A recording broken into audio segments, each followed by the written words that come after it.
Welcome to Inside Tri TV. In this episode, Craig Alexander talks about his experience with a Lifetime Fitness Triathlon. So I'm Lars Finanger with Inside Triathlon, and we're joined today by Craig Alexander. Welcome to the show, Craig. Thanks for having me. Craig, you've been in Boulder now for a few weeks. What's your season been like so far? Yeah, we arrived at the end of April. We were here for just 2 or 3 days before we headed over to the East Coast. For the best part of a month, I did St. Anthony's and St. Croix, and then got back to Boulder sort of the second week of May, and we'll be based here until after LA in September. And why Boulder? Obviously you had a little bit of success last year. Walk us through your lead up to Lifetime last year. Yeah, it was a great season for me, as you say, last year. A little bit different to normal. Normally I start the season with St. Anthony's and St. Croix, but my wife was pregnant and gave birth to our first child, a little girl. She gave birth, I hope. Yeah, she did. She gave birth. I shouldn't take credit for that. Well, I had something to do with it. But no, she gave birth on the 4th of May, so we couldn't travel until Lucy was 4 weeks old. And obviously when I was planning my season out in January, I was aware of that.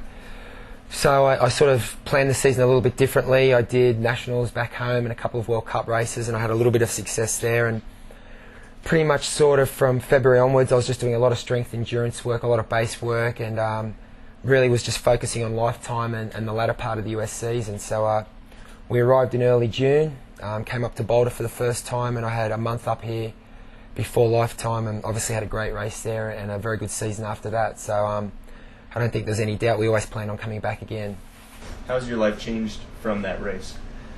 Certainly it has changed. You know, I think Bram, who puts up the money, Bram from Lifetime Fitness, his whole goal with that race and the prize purse is to elevate the sport in terms of media interest and just awareness of triathlon. And he also states clearly that he wants to change someone's life. And I don't think it changes the person that you are or the way you relate with your family and whatnot, but certainly having that much money, you know, I remember when the money hit our account, and my wife and I drew the little receipt out that said how much money we had. We've kept that, incidentally. We've still got that little receipt, and just enabled us to do a lot of things, you know, pay our house off, which probably would have taken us 25 years to do that, and we set up a large trust fund for Lucy, our daughter, so hopefully we've secured her future a little bit with education and that kind of thing, and just enables me to travel with the family. You know, triathlon's a sport, unlike tennis and golf, you know, there's not a lot of money associated with it, and to win a race like that has sort of given me the freedom to come away for 5 months at a time and bring the family with me. I definitely wouldn't travel unless I could bring my wife and daughter, so in that regard it's given me a lot of freedom, and also just media interest. Everywhere I went after that race, it didn't matter where I was in Japan or Australia, that was the first question people would ask me about that race. They knew about that race, and obviously it aired live on NBC that day. So that afternoon when I was in Minneapolis, I was getting calls from Boston, LA, Chicago, just from friends all over the country who'd watched it. And you know, it was a huge media race and a huge race for me to win. What kind of expectation do you have going into a race like that? As defending champion, what's your approach going into that race this year? The men's field is, you guys are all so fast. Yeah. And it's such a close level.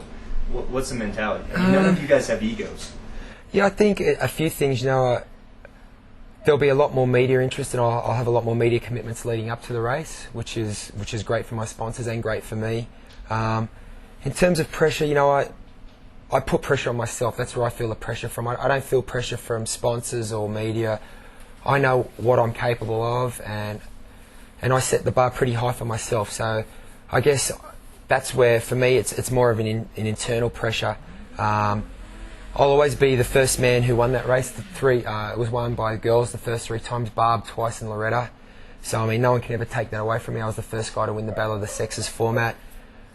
But, I mean, that being said, I set high standards for myself, and once again, that's going to be the sort of the pinnacle of my season. I always sort of focus on 3 or 4 races, and this year it's St. Croix, Minnesota, Chicago and LA. So they're the 4 big races for me. And I guess once you've won a race, if you don't win it again, it's never quite the same. But that being said, as you say, it's a unique format. They only invite 22 men and 22 women. It's a hard race to get into. You've got to put your resume in, and they just go through and they only invite the best. So It's a unique race like that. It's a great field. But that being said, once again, I'm building my preparation up for that weekend, and I hope to be in really good form that day.